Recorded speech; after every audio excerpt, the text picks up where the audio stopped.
Good morning everyone, this is Shilpa ma'am. Today we are moving on to the first poem of your literature textbook, that is Dust of Snow, written by Robert Frost.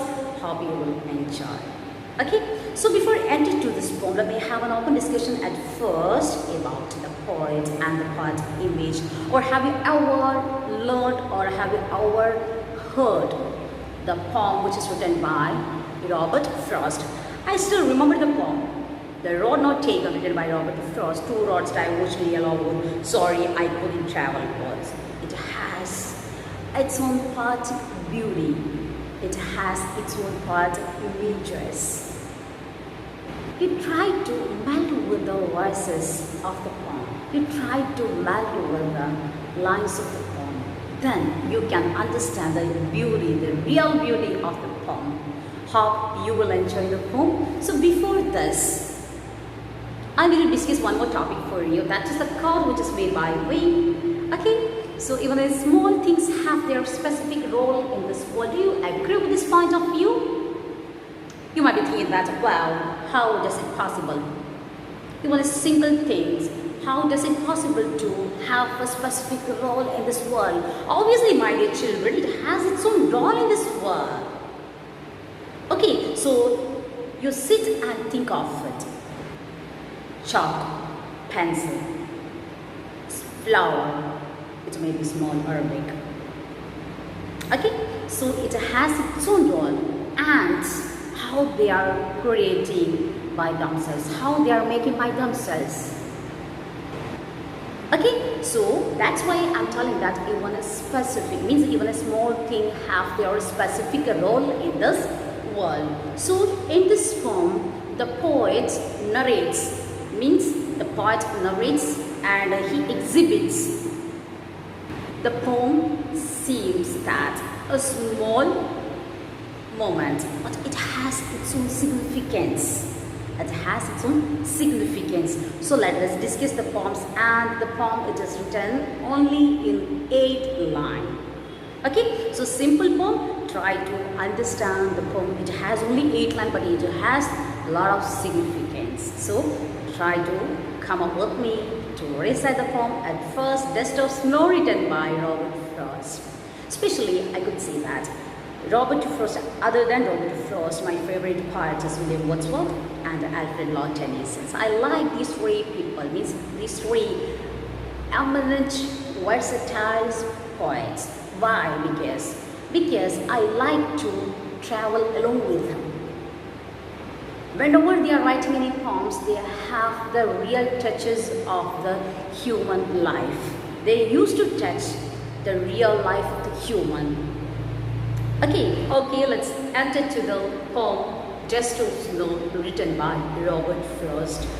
In this textbook, you can see 2 poems written by Robert Frost. The first one is Dust of Snow and the second one is Fire and Ice. But here we are going to discuss only the Dust of Snow. So before that, you have to remember the quote which I tell you just now. What's that? Even a single or even if small things have their specific role in this world. Okay, so how it can be transformed, how a small thing can be transformed the life of the people. So let's discuss. Dust of Snow. The way a crowd shoot down on me, the dust of snow from a hemlock tree. What? The way a crowd shoot down on me, the dust of snow from a hemlock tree. Do you know what's a hemlock tree? And crow? And what about the first stanza? You don't understand anything what about it. So we are going to discuss about it. What's it? Okay. The poem which is set during the winter season, as you can see the fine particles of snow.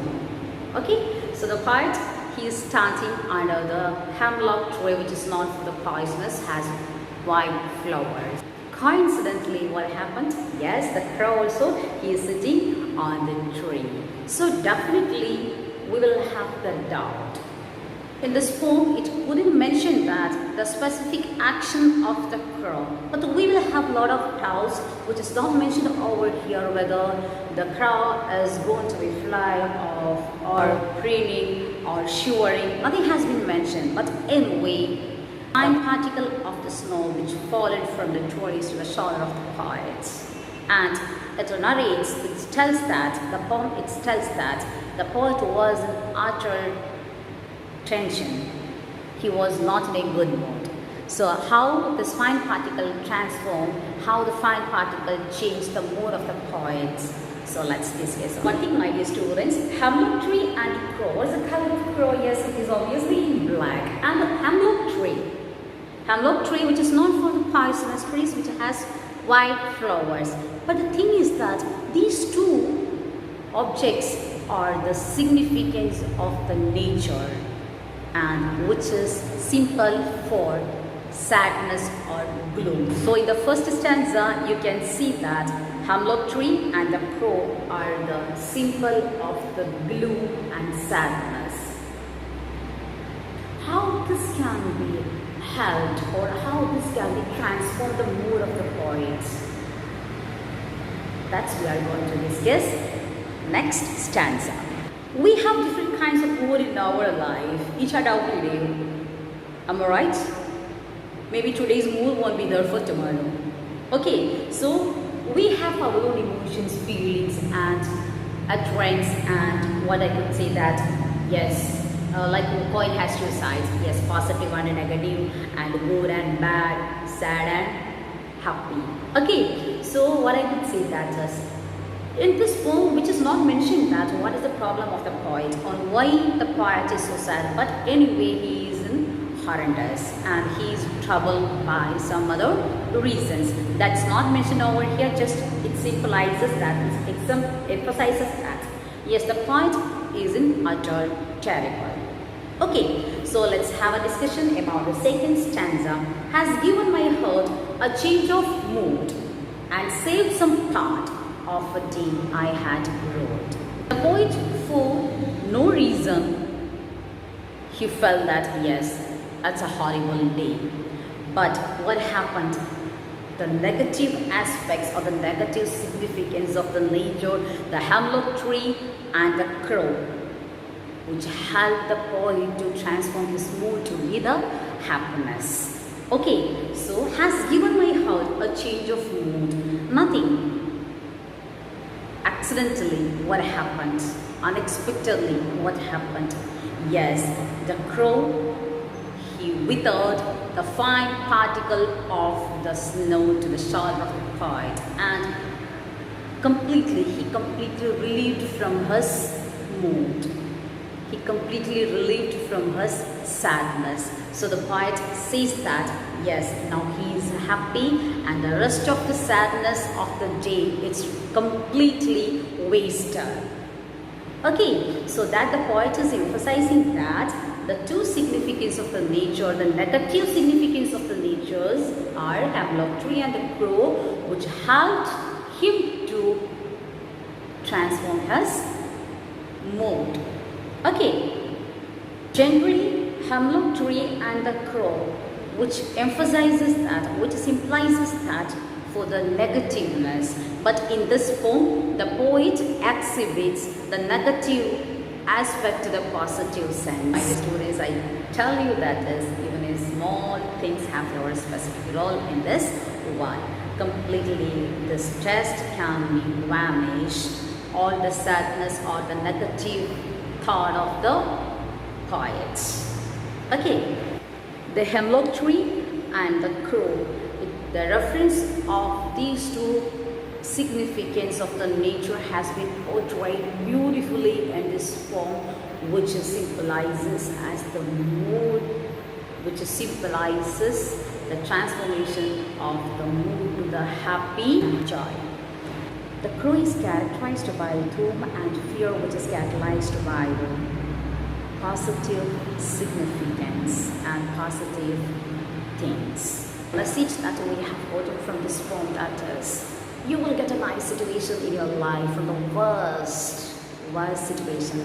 You could wait for the worst situation. Worst only we could learn the positive sense. We have the nectar that we have quoted from the poem, that is, yes, each and every good situation which sprouts from the bad situation or the worst situation, and you will get this positive spirits only through the negative aspect. So once if anyone who is bullying you, you have to try to confident by yourself that yes, I should to be and something unique in my life. Okay, so you must have a great challenge in your life. That's all about it. And let's have a discussion about the literary figure. Rhyme scheme.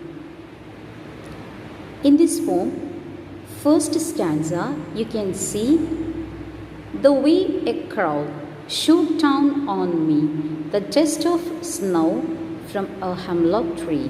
So look at the last word of each line. Try to understand the ending sound of the word. Okay, the way a crow, O sound, so it should be considered as A. Second one is me. Me ends with E sound, so it is considered as B. Third one is the dust of snow, O sound, crow and snow. So it is considered as again A. From a hemlock tree, the word which ends with the sound E. So E, the word which ends with the sound of E. So it is considered as B. So the rhyme scheme of the first stanza is A, B, A, B. Okay. Second stanza has given my heart. Heart, the word ends with the sound of T sound. So it is considered as C. A change of mood. The word ends with D sound, so it is considered as D.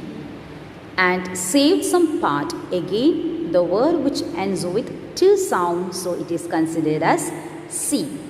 Of a day I had root, that is root, the word ends with D sound, so mood and root, it comes D, and hurt and part which ends with the same sound, so it is considered as C. So the rhyme scheme of the second stanza is C, D, C, D. Next one is alliteration. Alliteration, the occurrence of the same letter or sound at the beginning of a adjacent or closely connected words. In the second stanza, you can see alliteration has given my heart. The sound which is repeated over here, that is her sound. So, has given her, has given my heart. So, this is considered, this line is considered as these two words are considered as the alliteration. Okay, in this line, you can find out the alliteration. And next one is and saved some part. Can you see? Saved some part. S sound, repetition of S sound. Okay, so this is considered as alliteration. Next one, symbolism. Symbolism, that is in this poem the poet has explained or emphasized that hemlock tree is expressed as a poisonous tree which can be killed anyone. Okay, so hemlock tree is symbol of death. And the next one is the crow. Obviously it is in black color, and we could feel that while seeing the crow, even if you are going anywhere, you find the crow in front of you. You will feel that, oh my God, the day is bad luck for me. Okay, so the crow is also symbol of bad luck and doom. Okay. The crow is also symbol of bad luck and doom and fear. Okay, the next one is irony. The contrast between reality and expectation. Obviously, between what is said and what is actually meant. Between what appears to be true and real truth. The action of the crow shaking off the dust from the hemlock tree on the poet is ironical because which is not explained that whether it has withered or shivered by the crow. Just ironically it has explained. Maybe truth, maybe reality. The crow has shaken. The crow shaking off the snow to the shoulder of the poet.